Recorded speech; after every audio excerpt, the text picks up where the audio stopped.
Welcome everybody to the Synapse Philosophy Group.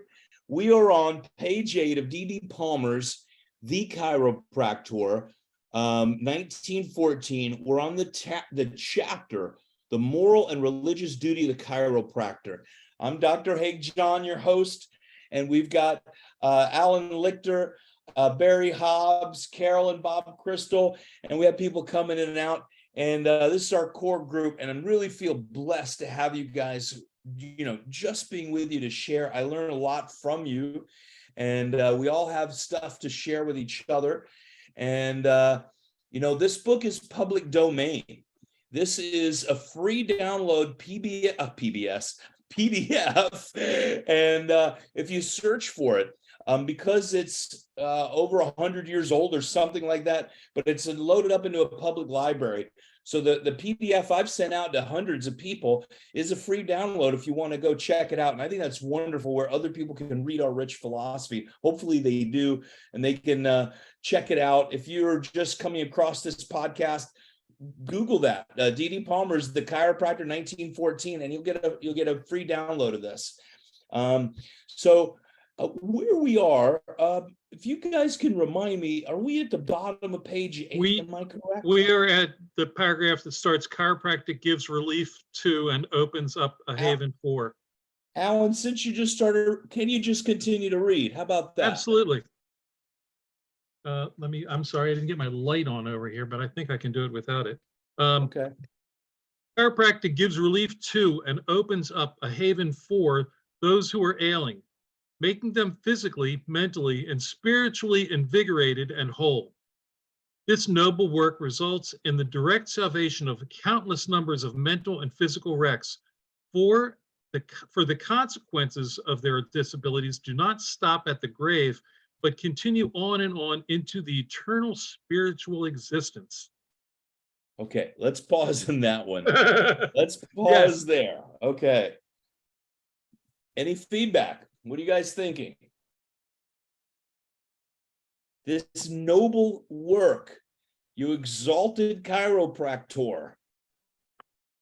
I love this noble work. Results in the direct salvation of countless numbers of mental and physical wrecks. I've been a physical wreck. I might still be a mental wreck, but saving the lives of people and bringing them back, having a clear view of their own world. Barry, you just unmuted. You got anything you like to share? Yeah, I do. This is him recapping the adjustment of putting the physical to the spiritual.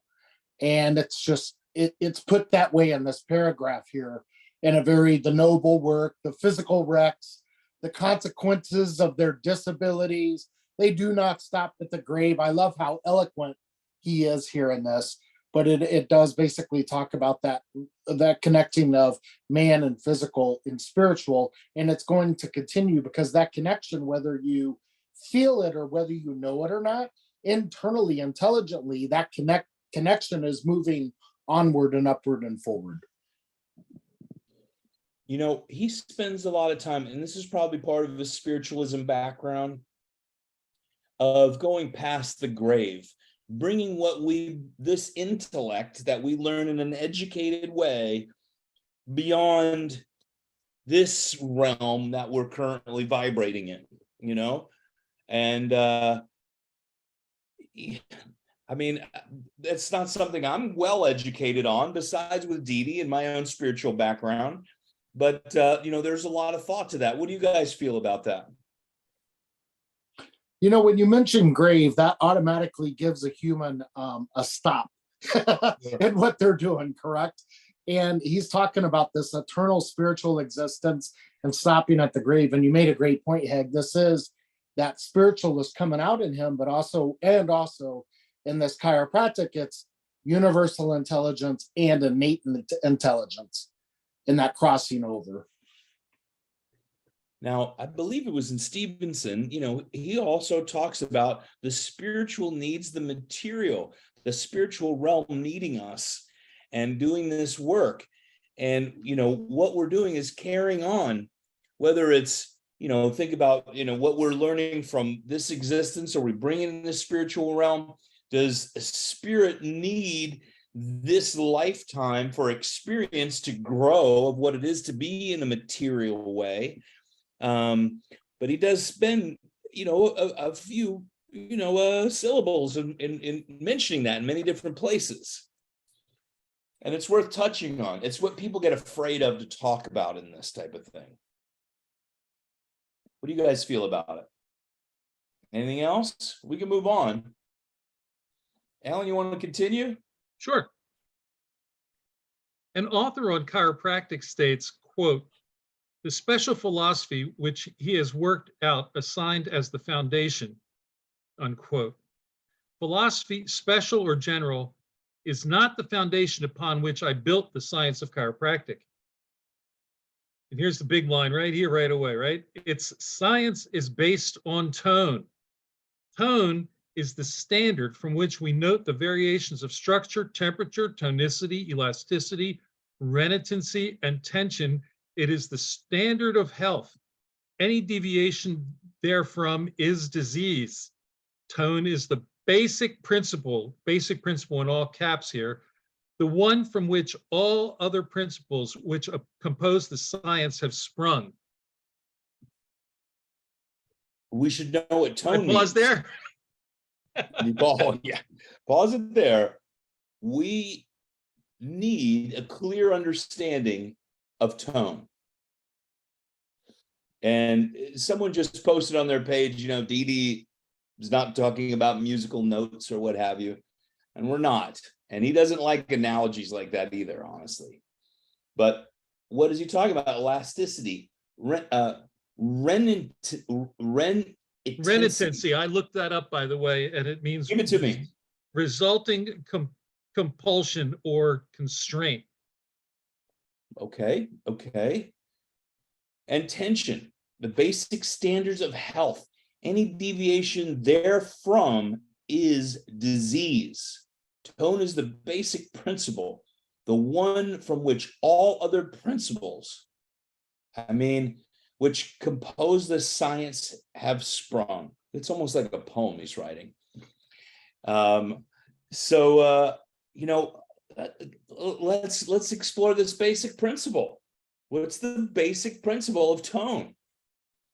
How should we best communicate that definition? I'm going to go a little sideways here, I think. Go ahead. If we talk about it as vibration in the simplest terms, and what happened, there was actually, let me think, Simon Senzon posted something yesterday in Tick about an article about time and space science is finding that time and space actually don't exist. But it talks about going back to string theory and that there's no individual objects in the universe anymore, that everything is connected to everything else. So the tone is part of and talked about the congruence of atoms, that you have the two atoms vibrate in connection with one another. And so that's the unification of everything across time and space in the universe. And that ultimately is what he's talking about here, although he had no concept of that at that time. Well, and that's right. And that he is describing things that science is catching up to, and they've made up all the time, right? To, and he's giving us, how do I describe an esoteric, construct? Because that's still, the scientific stuff is actually still theory, right?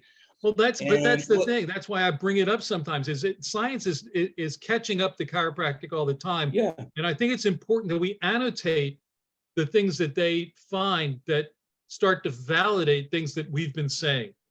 Now, it's hard to validate something that's intangible. And so every time they find another piece of the puzzle that matches what we've been saying, I think is valuable. Now, tone, when we're talking about vibration gives us the level of density. It gives us, one structure. If this was in a different vibration, it would be melted or frozen, right? Right now it's in this state. And if the variation of structure is what he says right here, the note which we note, the variation of structure, temperature, the standard by which we, tonicity, elasticity, resonancy, and tension, that vibration, just thinking of a water molecule makes it easy to think about. If it's vibrating quickly, it's very likely it's a gas. It could be a gas. If it's a little bit slower, it's a liquid. It's slower than that, it's a solid. And those are all heat related, which is temperature. Yep, absolutely, positively. So everything has a vibration. The chair you're sitting on, the molecules around us, we forget that we're in a soup. We're just like water, in our air around us have all the molecules and atoms, right? We're breathing in and out. We can move through it quicker than we can water. We can move through it, water quicker than we can move through concrete. But really, a lot of those, that has the vibration and the tone is what keeps it together or makes it what it is, right? So basic, go ahead. I was going to say, yeah. So tone here is the spirit, is the energy, is innate, and tone is the form in the human body, which through these variations, then we could study scientifically the structure, the temperature, the tonicity, and we're explaining the effects of practitioners of what we feel. And this tone is the spirit, is the innate intelligence in the body. He was, they knew it was energized.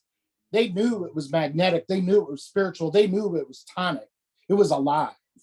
So here he is saying, here's the science of it. This is the foundation of it. It's not the philosophy. That's already there. We're studying the science of why is this tone in this human body. We could study it through these areas here. Yeah, absolutely. Anybody else? Tone is the basic principle. So you goes back to that later becomes the major premise. Yeah, right. Is the basic principle, the one from which all other principles which compose the science have sprung. Yeah.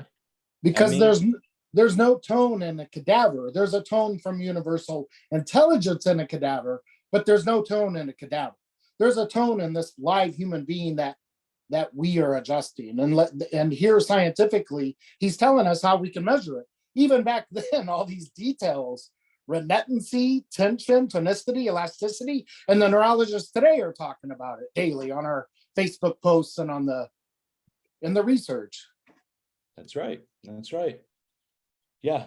So I think we should also, we're gonna read more of this, but I think it should be one of our duties here is really get to tone and understanding it in an educated, chiropractic, philosophical, and scientific way, and really create it for ourselves to understand. I want to gain a deeper understanding. We've talked about it many times, and I can't talk about it enough, quite honestly. So I think we should all really, after today, maybe have an assignment over the next few weeks as well, adding a little bit in about tone. And so we can perpetuate more of that. And then when we are asked or questioned about it, we have philosophical, educated, and scientific ways to talk about it. Makes sense? All right. Alan, you want to do the next paragraph? Yes. Chiropractic is a science. The art of adjusting is the systematic, skillful application of chiropractic principles.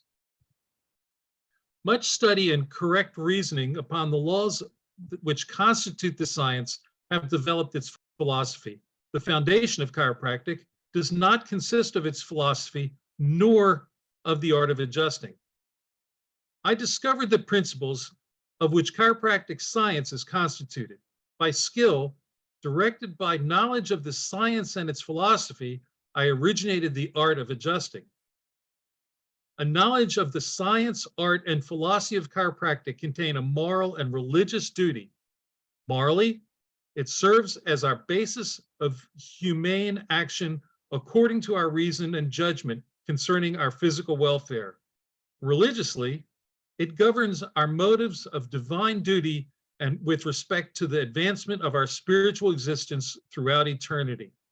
Its principles embrace the faith, belief, practice, obligations, and conduct of our lives toward God and man. I mean, if we don't have a mission as chiropractors set forth by D.D. Palmer, I mean, it just makes me want to go out and see more people. I'm quite honest with you. You got to serve the people.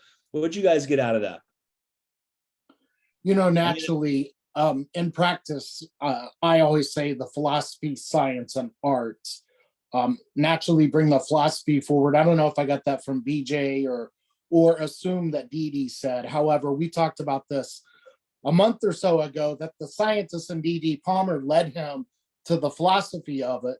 And here he is stating it here. So I need to tell myself daily when I say this, chiropractic is the science, art, and philosophy. I need to put it in that order to give our founder respect and not change it to somebody else's order, including my own.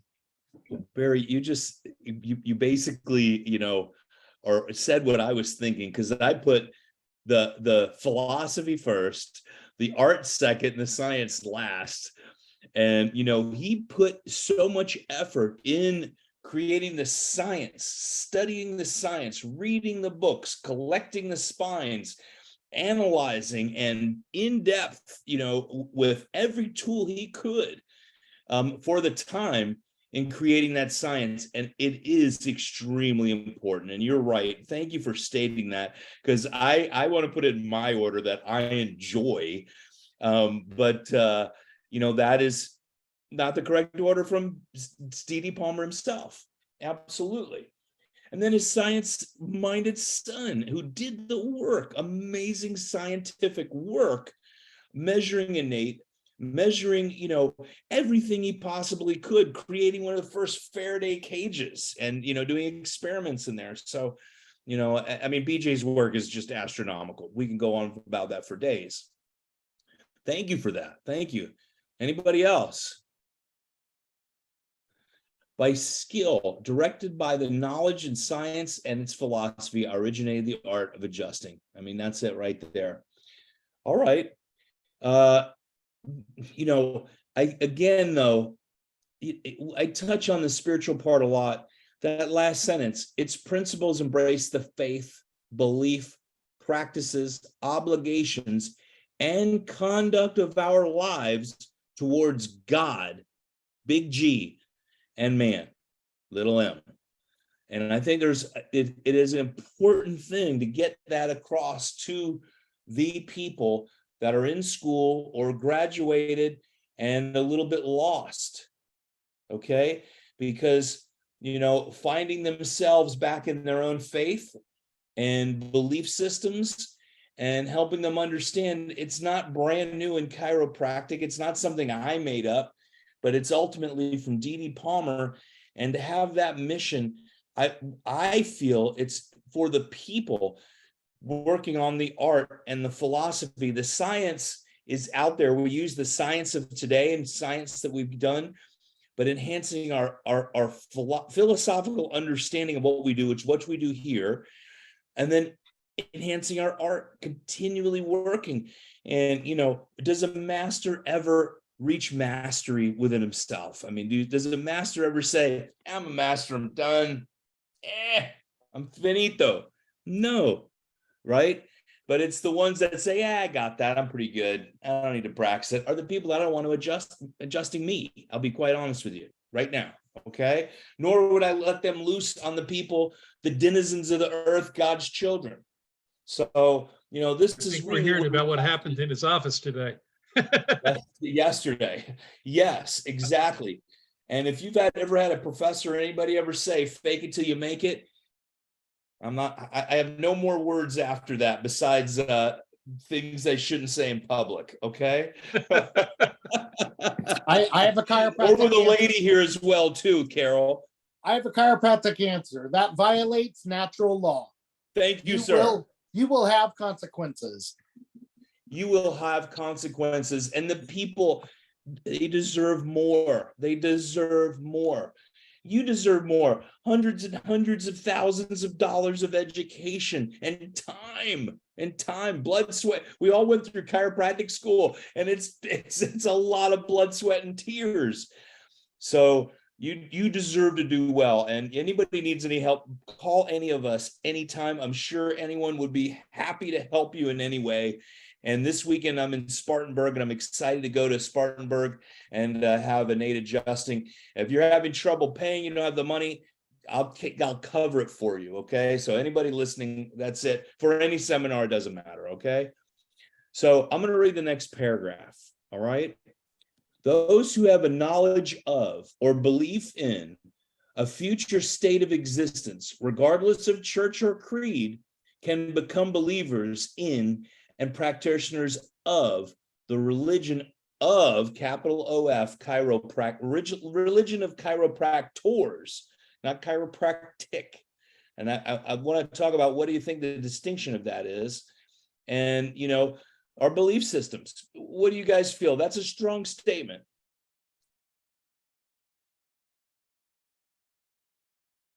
I think he's talking about, what he constantly says, the moral responsibility of chiropractors is what he's referring to as the religion of chiropractic. Yeah, it's not that chiropractic is a religion, but that we acknowledge a moral responsibility to mankind, humankind, and the world and the universe in general, because of the influence we have by what we do, and that becomes the religion of chiropractic, not chiropractic religion. And there's a difference. Yeah, I'm in agreement with you on that. And it's that paragraph right there. It's a tiny 3-line paragraph. And, it's one of the other ones that people get really hung up on. And, I am in agreement with Alan, and that's it. It's not, regardless of your church, you can become believers in and practitioners of chiropractic, of chiropractors, what we're doing, believing that there is a spiritual body within you. There is life, that spirit, that innate intelligence. That is what our religious factor is. Whether your belief system in a synagogue or a temple or in a church, it is giving honor to that innate intelligence within and treating it with, or adjusting, I don't like the word treatment, with the greatest care and love and skill that you could possibly muster in that moment, being your best at that moment.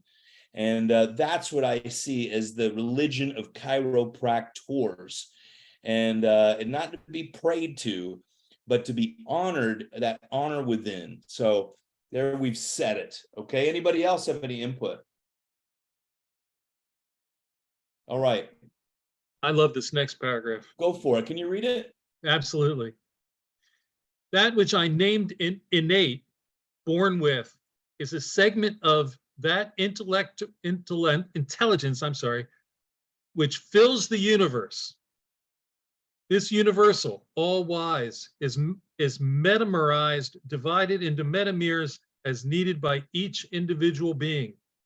This somatome of the whole never sleeps, nor tires, recognizes neither darkness nor distance, is not subject to material laws. Bodily wants are not essential. Substantial conditions are not needed for its existence. It continues to care for and direct the organic functions of the body as long as the soul holds the body and spirit together. Physicians deal with the physical only. Chiropractors with both the physical and the spiritual. Okay, that's a paragraph I wanted to stop before that, but that one's a very good one. I post that one line all the time, which is a paragraph unto its own. But before that all ties it together, and it's a power statement. Okay, we've gone through a lot of big things. This universal, all wise, is metamerized, divided into metameres as needed by each individual being. A metamere, I'm pretty sure, has to deal with light. Okay, different spectral power distributions. colors that match in a way that are called metameres. Okay, but metameres are the isomers having the same molecular formula but different alkaline groups of two sides of functional group. The phenomena of isomerism is called metamerism. Usually molecules have divalent oxygen atoms or sulfur atoms show metamerisms. That's a lot of mouthfuls right there. So what do you guys feel? That's a big one. Let's talk about these two paragraphs. And I think we've touched on such heavy stuff that this is going to be the end for tonight, but let's discuss these, okay? Because we're getting into the spiritual part, and I think we need to just bring it home, okay?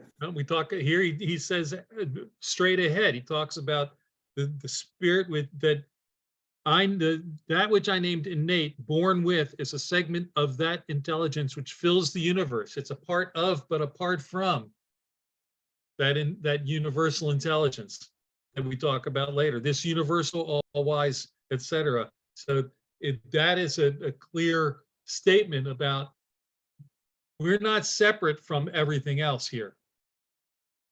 Yeah.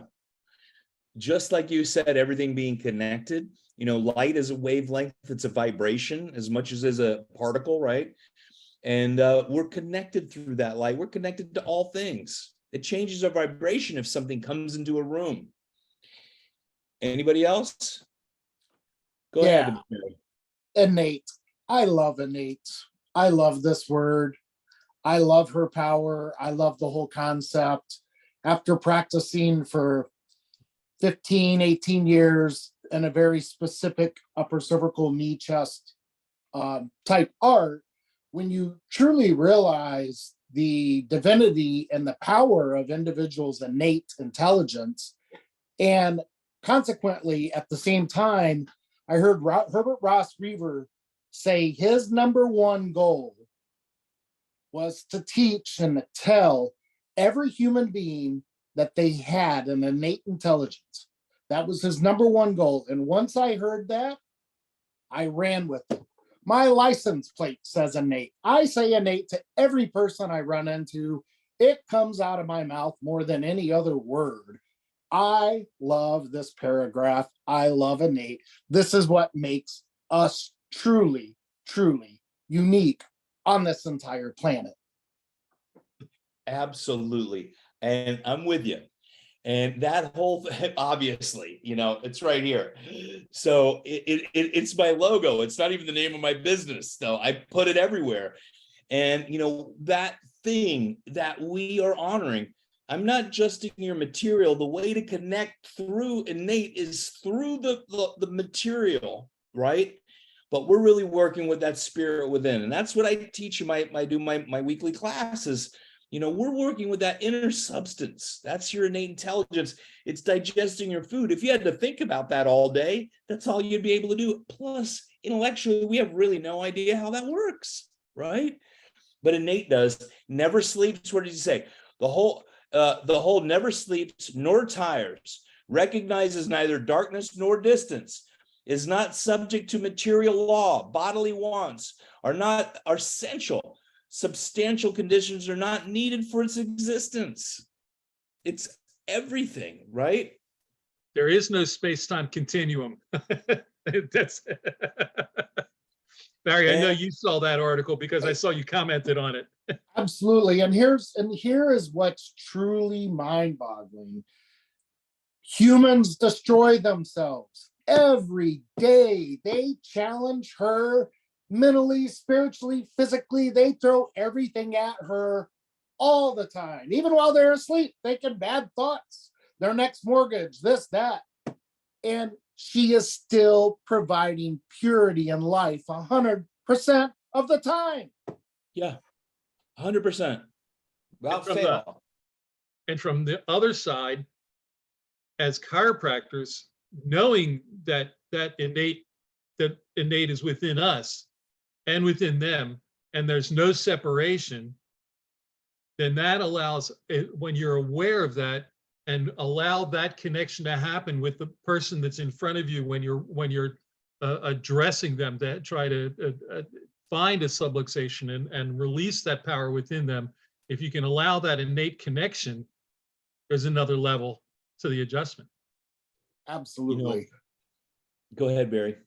I'm gonna Alan, I know Alan likes to say a sidestep or side street. I'm gonna throw this in. So I've been blessed to have experiences of ICU and hospital in the past 6 years, 3 times. One of them was a few months ago, and I'll say this. We are brought up in chiropractic, or at least I was. I'm speaking for myself, so I'm being stereotypical. That medicine's bad. They don't look at spirit. They don't look at the intelligence in the body. They just want to treat the symptoms. There's truth to that. However, I will tell you this: in the emergency room, they want whatever is going on. They want you to be at normal function. Guess what? That's innate. It doesn't matter if my heart's, my white blood cell, it doesn't matter what it is. Their goal is to get you normalized in the ER, in the ICU. Then from there, they'll tinker. And I've witnessed this over the last 6 years in medicine. And I tell you what, that last sentence there with Dee Dee, they don't look at the spirit, they just deal with the physical. I'm like, no, I've taken pictures of some of the things that they've said in their writing in the ER room about the power of the body. And it's like, wait, we are blind thinking that they don't think that this exists. And they tell us, like, we are waiting for your body to come back to normal. We're waiting for, they're waiting for what innate strives for all the time, adaptability, right? Yep, absolutely. And when it's out of that adaptable sense, that's when it's in jeopardy, right? It's trying to get itself in balance. It's got too many programs open. Once they get it balanced, then innate can get to healing, because it can't be under survival and healing at the same time. That's Bruce Lipton, right? And it makes sense. I want to go in and touch one thing, and this is Pasquale Sarasoli. And, I filmed one day, he and I were sitting at his house, and I thought, I'm just putting the camera down while it's running and we're talking. And Brian Corrigan, he did a lot of good editing on it. And there was a section, you can look it up on YouTube. I think it's God and Pasquale hologram. And he said, God is a hologram. And when you have a hologram, different than a with a hologram, it's the whole thing. Each one of those sections is the whole thing. And each one of us has innate is wholly God. It's not a portion of it. It's 100%. And so God is the hologram within us. And it's not different from you, and it's not different from you and you. Even if you're ill on the bed dying, you're still 100% innate until the point where you're not, right? And so until that life leaves us, what he says is the soul. So, we have to honor it. And again, it's getting to honoring that, like, oh my gosh, that is just such a big, I feel honored that people respect me enough to be able to allow me to touch their body, to adjust a subluxation. So innate, which is still 100%, but can also communicate with its full fervor, right? So, yeah, this gives me passion, if anything. Anybody else would like to share? What do you feel? Carol, anything you'd like to share? Alan? Bob? There's Bob. You got unmuted, okay?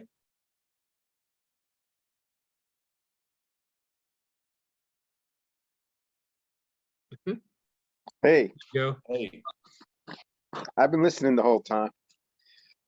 So anyhow, when you think about this universal intelligence or God and how smart that is, he is, and then realize that inside of each of us is that same wisdom.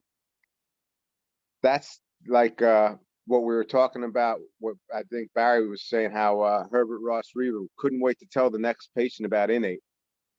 And I heard him say that too. And I thought I also ran with that when I heard him say that. I thought that was the coolest thing I heard in a long time.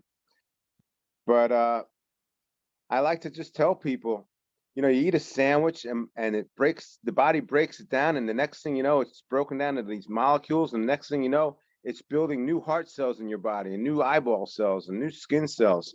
And so what laboratory can you bring a sandwich to and have them put it in their test tubes and beakers and machines and do that?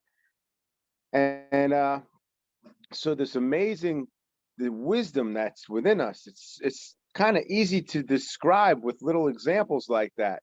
And people, I mean, they get it right away. They're like, wow, I mean, I never thought. A lot of times you'll see them even actually say, I never thought of that. And I say, yeah, it sounds like science fiction, except it's true. And then, to contrast that with an educated intelligence, and you give it to a 2-year-old and he eats it or she eats it, and the same thing happens inside of them. And how about this? Mama's pregnant, and inside the baby, what she ate the night before is now making his heart cells and lung cells. He hasn't seen the light of day. He hasn't read a single book yet. Doesn't even know how to hold a fork.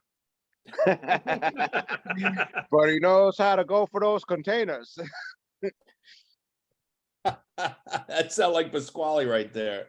We had him speaking to our patients, and he watched it. He showed us this film strip about natural childbirth and the baby's coming up and nursing afterwards.